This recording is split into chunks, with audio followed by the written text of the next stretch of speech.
1 verse 10, kunana dito, so do not fear, for I am with you. Do not be dismayed, for I am your God. I will strengthen you and help you. I will uphold you with my righteous right hand. Ang bersikulo na ito, it talks about God's encouraging to everyone. God's reassuring us not to be afraid of whatever situations we find ourselves, but trust God that He is our present help in times of need. Iso nga agtalok tayo kini Apo Dios, agtalok tayo kadagiti sa una. Nga isot tumulong kanya tayo iti tiyempo, nga masapul tayo iti tulong madaydayaw iti Dios. May kadwa nga rason, no apay nga kuna ni David nga naggasat daydiay tao nga ti Dios na, nga ti Dios nga daken kuana kat iso ti Dios ni Jacob. Number 2 is because God will justice to the oppressed.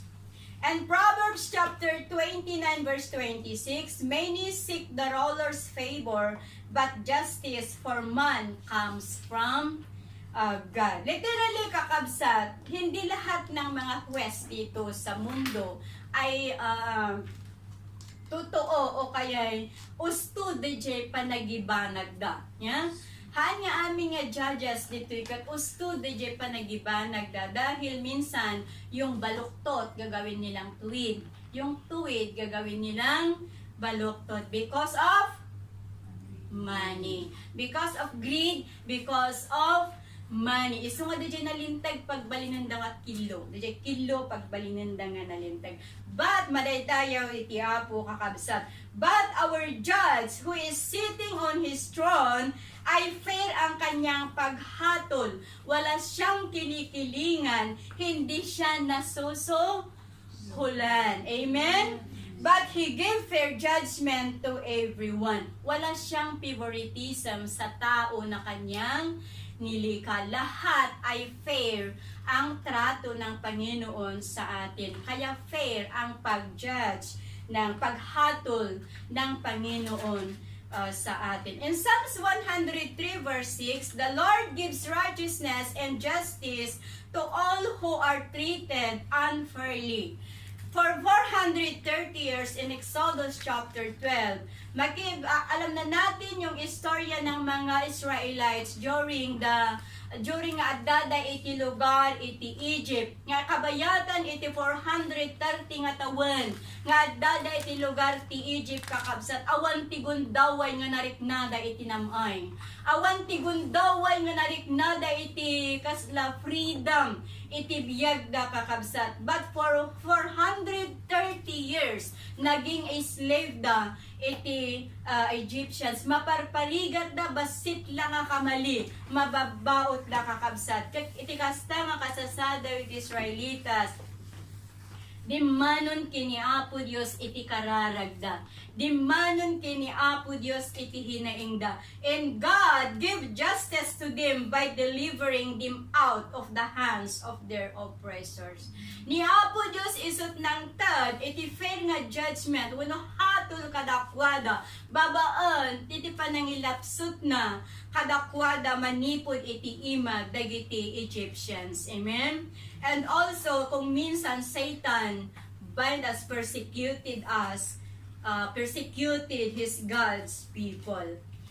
Nung minsan kakabsat kat, balbaludin na tayo ti kabusor. Balbaludin na tayo ti kabusor iti panbabaan iti panangited na kanya awan no panangialaw na nga maranasan tayo iti sakit. Bakit pa nakialaw na nga maaranasan tayo ti magkaroon iti adu nga problema, adu nga ligat ken iti panagsagaba kakabsat. But the Lord rebukes him and deliver his people out of his hand. Ngam ni Apo Dios isut mangtad iti judgment kadagiti tattao nga parparigaten ti kabusor. Babaan iti panangilapsot na kada tayo manipod iti ima iti kabusor tayo madawdayaw iti Apo. So our God is a living God to judge, to give justice to the oppressed. Isu ti pudpud no nga huwes tayo nga mangilapsot kada tayo kadagiti nyaman nga mang parparigat kada tayo madaydayaw iti Apo. Number 3, medyo mabayaganak samat. Number 3, no apay maikatlo nga rason, no apay nga nagasat tayo, no ti Dios ni Jacob kat adda kada tayo, agsipod ta iso ti Dios, God, because God will set us free from prison.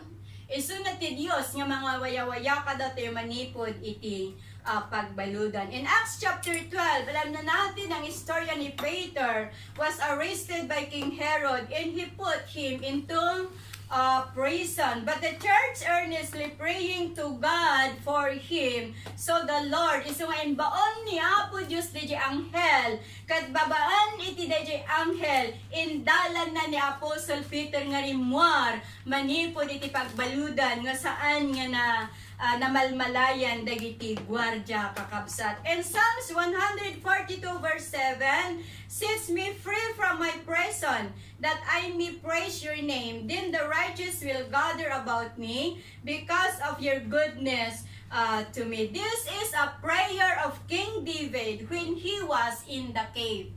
At so dahil ti kararag ni Salmista David, isu nga daiso na iti maysa nga cave nga aglumlumang. No apay nga aglumlumang agsipod ta dagiti mangkamkamat ken kuana nga kayatda nga patayen kakabsat. And in his prayer, he desired freedom, not for his own sake, but that he might praise and worship the Lord freely. Nga didesign iti puso na, kat mawayaan ko iti dadya nga nakabaludan na, tapno iti kasta kat makapagdayaw kini Apo Diyos nga nawaya.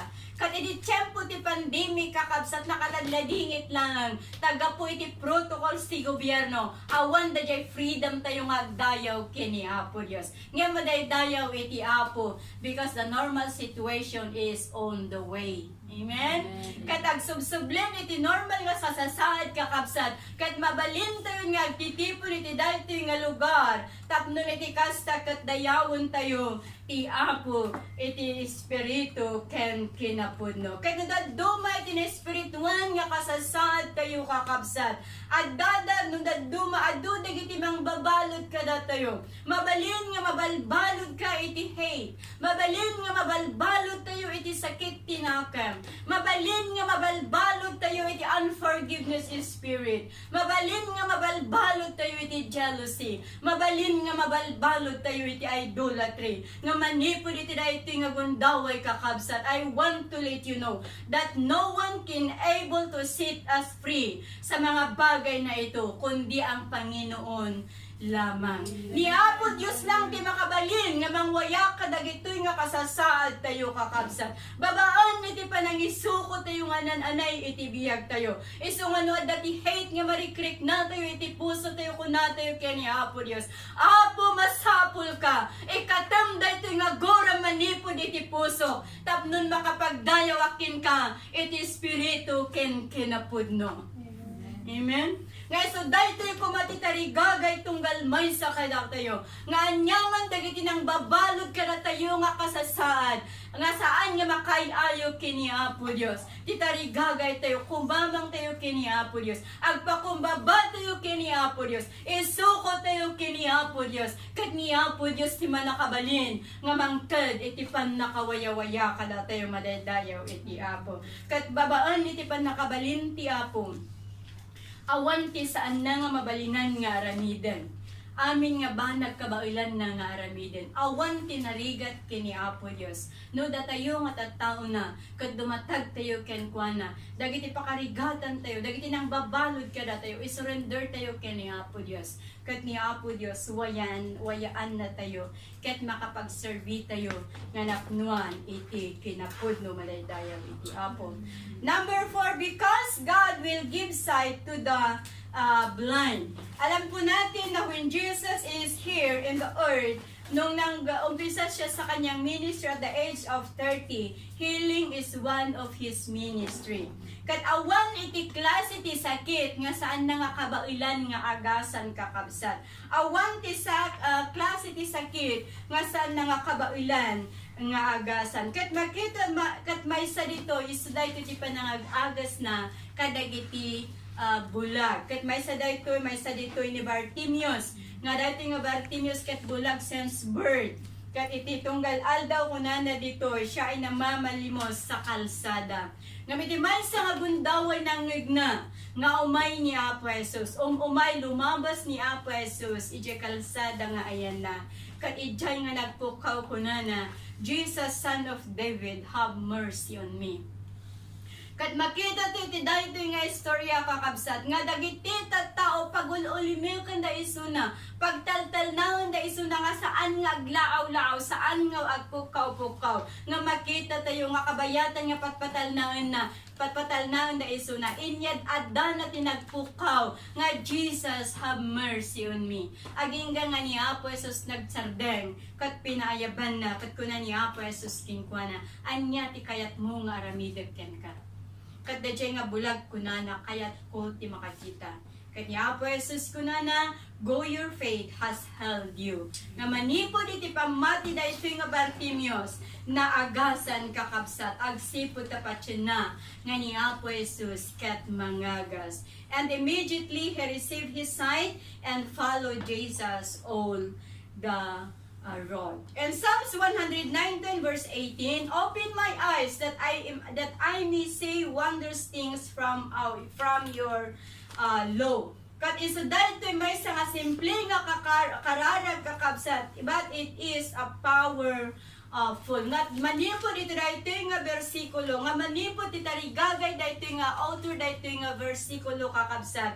Katluktan ko man ni Apo Diyos, ikatan ko man ni Apo Diyos, dagigay mang banbanag, nga mang bulbulag kinkwa na iti kinapudno. Tapnon iti kasta, ti kinapudno ti sao ni Apo Diyos, ti kinapudno ni Apo Diyos, kat makita iti tunggal may sa madaydayaw.